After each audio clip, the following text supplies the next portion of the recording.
Isang nakakaantig na eksena ang ibinahagi ni megastar Sharon Cuneta sa kanyang IG account kung saan napaiyak na naman niya ang kanyang mga tagahanga.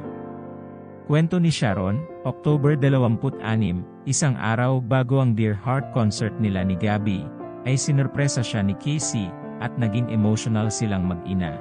October 26, 2023, the night before our MOA Arena concert, Casey surprised me while we were rehearsing. It was the first time I saw her again since my birthday on January 6. Buti that night siya dumating, kasi nag-iyakan kaming mag-ina sa pagkamis sa isa't isa. Kung sa show kami mismo nagkita malamang di kami nakakanta. Although nagte-textan at nagpadalahan naman kami ng gift sa isa't isa. Casey will always be my baby number one no matter how old we both get. Love you, Toot, and thank you again for my blinged out thermos. I used it again in Okada. Unconditional always, at Christina Conception. Ayon pa kay Mega, nagulat siya nang may sumigaw sa kanya ng mama. At doon na bumuhos ang luha niya. Makikita na talaga namang hindi napigilan ni Sharon ang kanyang damdamin nang umakyat na si Casey. Agad na nagyakapan ang dalawa. Umalalay pa si Gabby sa emotional na megastar.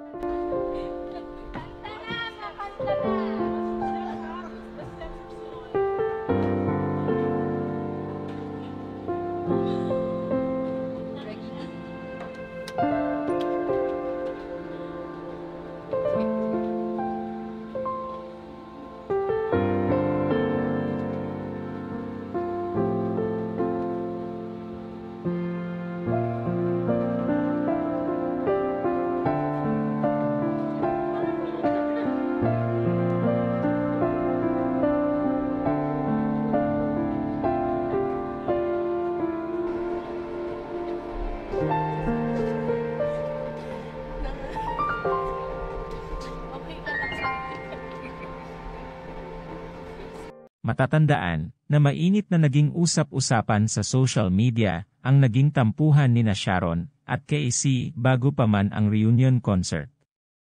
Gayunpaman, hindi naman nila sinabi ang tunay na dahilan ng tampuhan.